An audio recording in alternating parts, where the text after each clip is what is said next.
Hey everyone, AmyR here with Prairie Paper and Ink, and if you can't tell, I'm trying to scramble and get more Easter cards done before the deadline.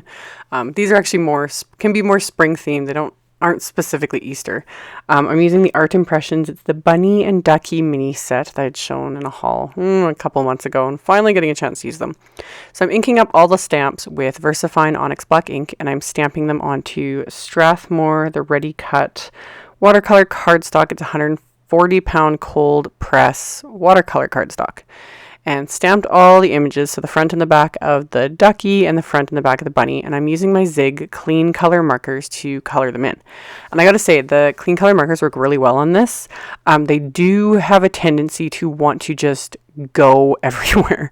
Like if you add too much water, it did bleed a little bit on, you'll see later, on the main body of the duck. But I didn't worry about that because I was planning on fussy cutting these out anyway. But it is something to keep in mind. I do love using the clean color on Bristol. They just like glide on the Bristol, and they blend really well, and you don't need to use a water brush.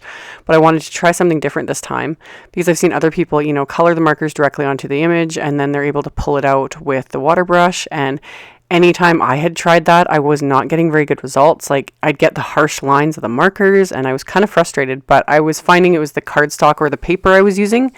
So this Strathmore watercolor cardstock works really well. Like, I was able to color the marker directly onto the image, and then I just took my water brush and pulled the color out where I wanted it. So really simple. Didn't do anything too groundbreaking. The duck especially was super easy. I just used 3 colors for him. I used yellow, then some bright yellow, and then I added just orange for his little beak and for his feet. And you can see there, it was kind of right along the top of the head there where the color just kind of bled out past the stamped lines.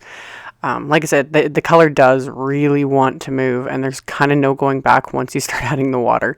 So for the bunny, I started with some flesh color, and then I added oatmeal, and then I added a little bit of mid-brown.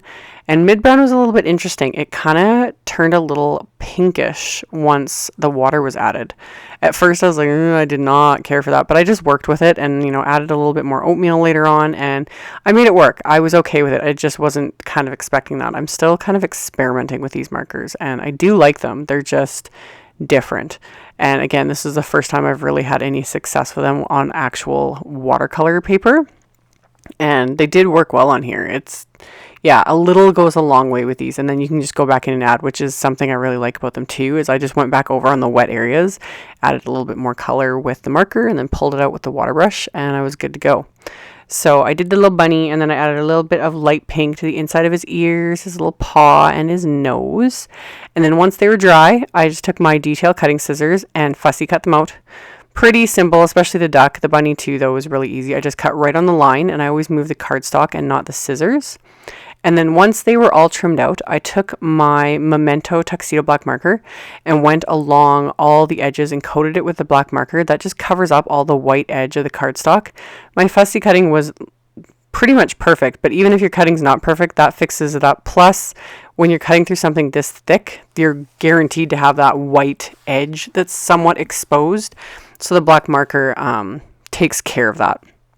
So once that was done, I have some heavyweight white cardstock that I had cut to 7 inches by 4 and 7/8 inches.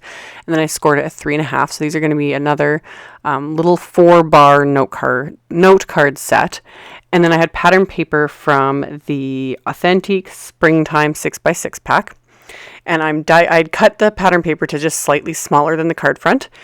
And then I ran it through my Big Shot machine with one of the circle dies from the My Favorite Things Inside and Out Stitched Circle Stacks Dynamics. So I die cut the pattern paper first, and then I lined up the paper onto the card base where I'm planning on adhering it.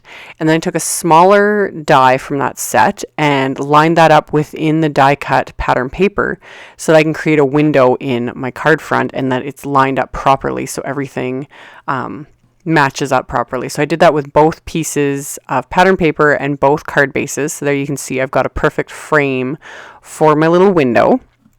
And I got the ducky lined up where I wanted him. And I adhered the pattern paper first just to get that done and out of the way.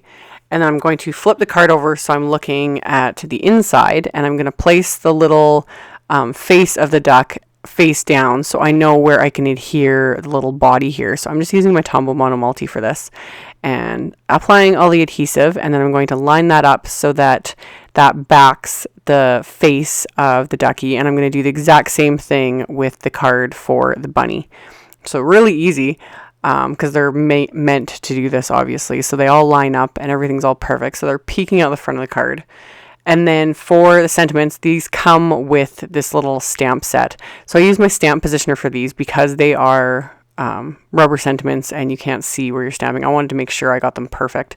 So I use my stamp positioner to stamp the sentiment onto the clear sheet, and then use the guide to stamp that on the inside of the card. And then I did it a second time with the little Lucky Ducky stamp, same thing.